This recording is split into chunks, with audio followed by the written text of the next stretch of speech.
Ebusia Saturday say who do we need etrim ewo media ne so ayedeja ewo ho broni beka say Romeos ene hu ya trending ewo media ne so nyina ene say NPP4 aspirants na wo mu age na no ebusia na enim say wo mu eyenum aso asemisa ne say eye no kre say baako asifom anana say baako asifom dia na eye hwan ena wasifom no sifom so de support no ekwa akoma hwan mo akwa aba too much esu no so say obemi subscriber to no so dia chema ya kai say o de be on be kan so no upload ni tumpe only first person ya on sabidi kan ka bebusia na ka ye nyina ye need akwan say 31st January 2026 ebeson na NPP4 de wo prime minister no ahihye so na afei de wo matimi akoto aba no mayi nipa obedi kan party no enim na ebusia na nipa ejina no eye enum honorable kana kompreko Agyapong Dr. Muhammad Bawumia Brand Champon honorable ya wosai edutwum na afei Kwabena Agyapong na ebusia hu ya beto monten so magana fo enhu adwuro mu na NPP4 ayem ahwe mu nyina ne say it is alleged say Kwabena Agyapong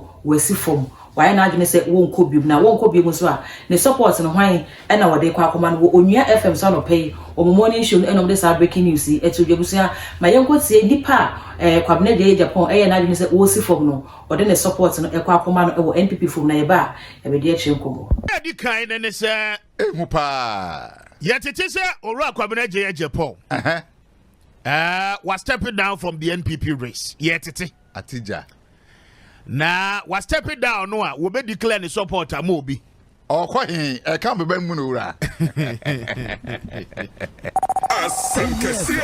the big story 195.1 na kwame owura kan beba yi wofa Kwabena Agyapong ya miami wofa mama sending a message na won confirm mama sisi ya na yetete say was stepping down from the race. He is yet to officially do the announcement. Na say was stepping down there. Not just say yetete BM so say Kwabena Agyapong. I'm here. Oh, throw support to be. I'm here now. We throw support. I'm high. I'm here. No throw support. Oh, drama high. Eddie Amobi.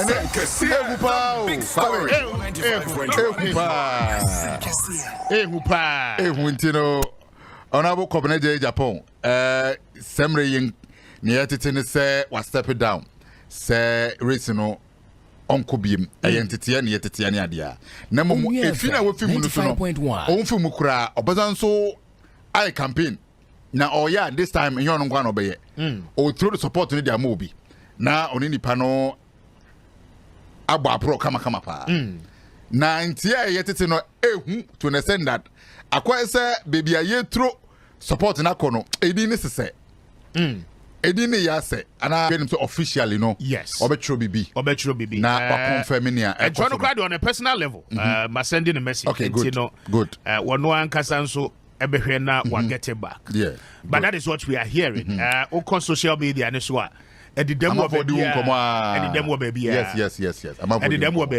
I'm for doing come pa sa parry we so ehu pa parry we se ekoba ni se de ye tete no en kure sa na tie na ye no kure so sa parry we ehu pa Kwame na again no two things will come out of this. Kennedy is from the central region.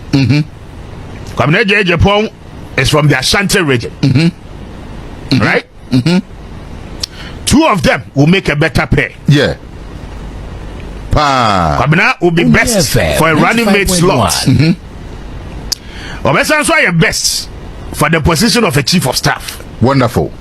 And the two options we know emu odupa. Na minim so say maami bi so wo Greater Accra ha no mo. Wo don so pe running mate be more than pa. Okay?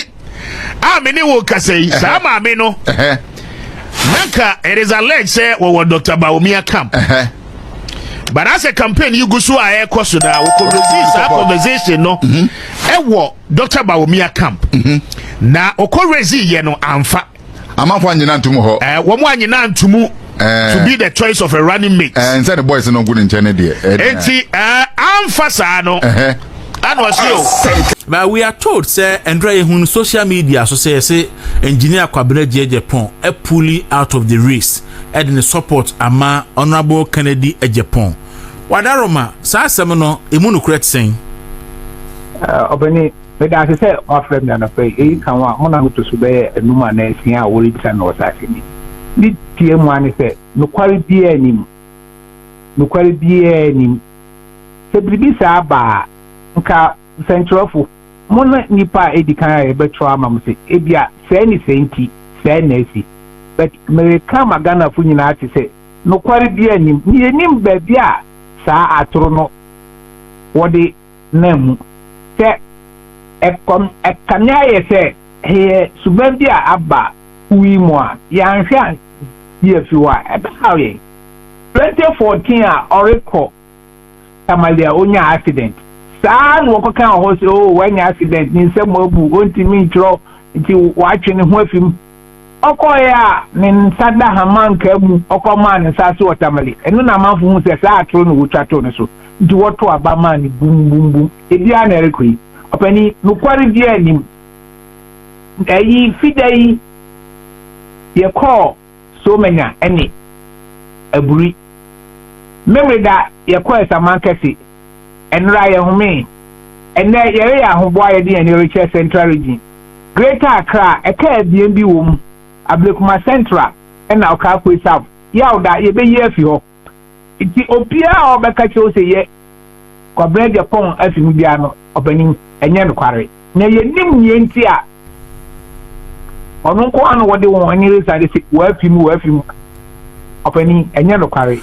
Oni obi edin komo se onyanko be free mu ana evident eno di a big sense here if you say finura nyina na se bi sa room o ibai ade a ye di hu komo ana no kra se bi ne sero na mo oboni ka bibi se ye focus ni ayeye no eno ana ye enye no kware oni obi ani hu komo ye obi na atnase abo ne sirem ere kasa asem if you say so what the enim kan na wokoye dede na ye kwa nsema ye kwa ki a ye ka tre esi ahene ne etu ahene fo ye hu se eto won asum na won so wo pu ko won eti a wo hu se nsema engineer Kwabena Agyapong abeka che delegate ye wo hu se yakoye dede aye ho atoto sika ma won de but na asem re to won asum engineer ti se ye timikasi ono kura o si onko biom opani enye no kware delegates yes ram osi munamu ye esi ahene na etu ahene fo yensa da yensa yem kutodwogu fom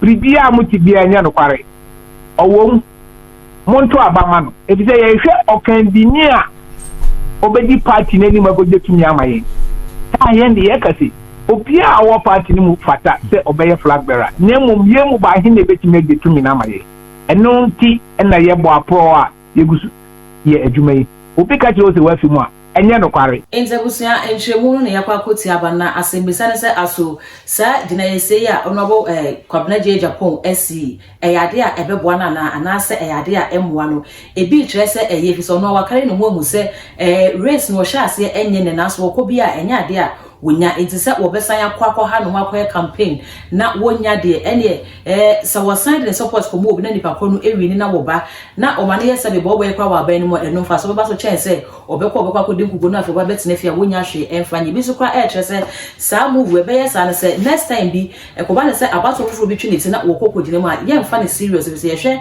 ne to owura alantremanten se unonim se wo fi party ne makọ na ka ABNDC fo ba yi ko be pe ba bi di na hye e ka me so mba yi woni ahwe emfefim dino eka na wakọ akọbagusia wenu ni adwenkyere akoso ewo huhu ya trendy ewo media no so message won so ode wadwenkyere ebeto ase hobom ye hu se ebeboa no anase emwa no too much gh all the social media handles so kwa too much gh o subscribe no like na wa share na fofo so enye bia hwe within the dark gold macra